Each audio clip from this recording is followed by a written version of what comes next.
નમસ્તે, હું ડોક્ટર રૂપા ઉનડગટ. આજે આપણે શતાવરી ઔષધિ વિશે વાત કરીશું. તમે શતાવરીને કઈ રીતે ઓળખો છો? શું તમે શતાવરીને માત્ર પ્રસૂતિ એટલે કે ડિલિવરી પછી માતાનું ધાવણ વધારનાર ઔષધિ તરીકે જ ઓળખો છો?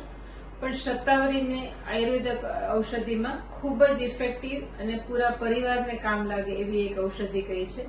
તો આજે આપણે શતાવરી વિશે, જે આયુર્વેદના ભાવ પ્રકાશમાં જે કે એના ગુણ અને કર્મ વિશે જે વાત કરી છે એના વિશે જોઈશું. શતાવરી વિશે કહ્યું છે, શતાવરી ગુરુ શીત સ્વાદ રસાયની છે. એટલે કે શતાવરી શરીરમાં જઈ અને શીતળતા આપનાર કહે છે. એટલે જેના પણ શરીરમાં પિત્તની વૃદ્ધિ રહે છે અથવા તો જેના શરીરમાં પિત્ત વધે છે, પિત્ત પ્રકૃતિ વાળા દરેક મહિલા અને પુરુષ શતાવરીનું સેવન ચોક્કસથી કરી શકે. જેને એસિડિટીની તકલીફ છે, અમ્લપિત્તની તકલીફ છે, ઇવન અલ્સર છે, આંખમાં જલન અથવા તો શરીરમાં જે બળતરાની તકલીફ છે, તો એના માટે શતાવરી એ બેસ્ટ ઔષધિ કહી છે. આ સાથે શતાવરીને નેત્રાવ એટલે કે નેત્ર માટે હિતકારી કહી છે. શતાવરી જે છે એ પુષ્ટિદા અને બલ્યા કહી છે. એટલે કે શરીરનું પુષ્ટિ કરનાર, એટલે કે શરીરનું પોષણ કરનાર અને બલ આપનાર કહી છે. એટલે જેનું વેઇટ લોસ થયું છે અથવા તો જેને થાક અને નબળાઈ લાગે છે એના માટે શતાવરી એ શ્રેષ્ઠ ટોનિક કહી છે. કેમ કે શતાવરીને રસાયણ કહે છે.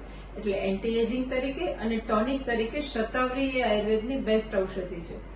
સાથે સાથે શતાવરીને જે છે એ એના ચોક્કસ કર્મ અથવા તો ચોક્કસ સેવનની રીતે એ ગ્રહણી, શોથ, અતિસાર વગેરેમાં પણ સારો ફાયદો અપાવે છે.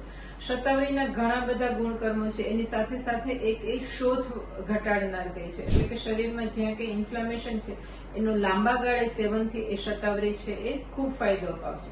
શતાવરીને વાત પિત્ત શમન માટે કહે છે. એટલે કે શતાવરી શરીરમાં પિત્તનું શમન તો કરે જ છે, પણ સાથે સાથે વાતનું શમન પણ કરે છે. એટલે કે શરીરમાં જ્યારે વાયુની વૃદ્ધિ થઈ અને શરીરમાં જો વૃક્ષતા ઊભી થઈ છે, તો એના માટે થઈને શતાવરીનું જે સ્નિગ્ધ કર્મ છે એ વાત શમન કરીને અને સ્નિગ્ધતા અપાવીને લાંબા ગાળે શતાવરીના સેવનથી શરીરમાં વૃક્ષતા પણ ઘટાડે છે અને આંતરડામાં પણ વૃક્ષતા ઘટાડે છે. આ સાથે સાથે શતાવરી જે છે એ શુક્ર અને સ્તન્ય એટલે કે બ્રેસ્ટ મિલ્કને વધારનાર તો છે જ.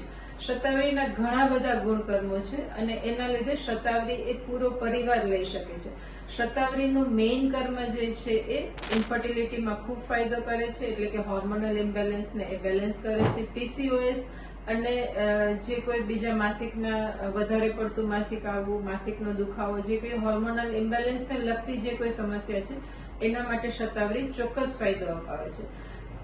શતાવરી આ રીતે મહિલા અને પુરુષ અથવા તો પૂરા પરિવાર માટે છે એ શતાવરી ફાયદાકારક છે. તમારે શતાવરી કઈ રીતે લેવી જોઈએ, કેટલા સમય માટે અને તમારી કઈ તકલીફ માટે કઈ રીતે લેવી જોઈએ, એના માર્ગદર્શન માટે ચોક્કસથી અમને મળો. Thank you.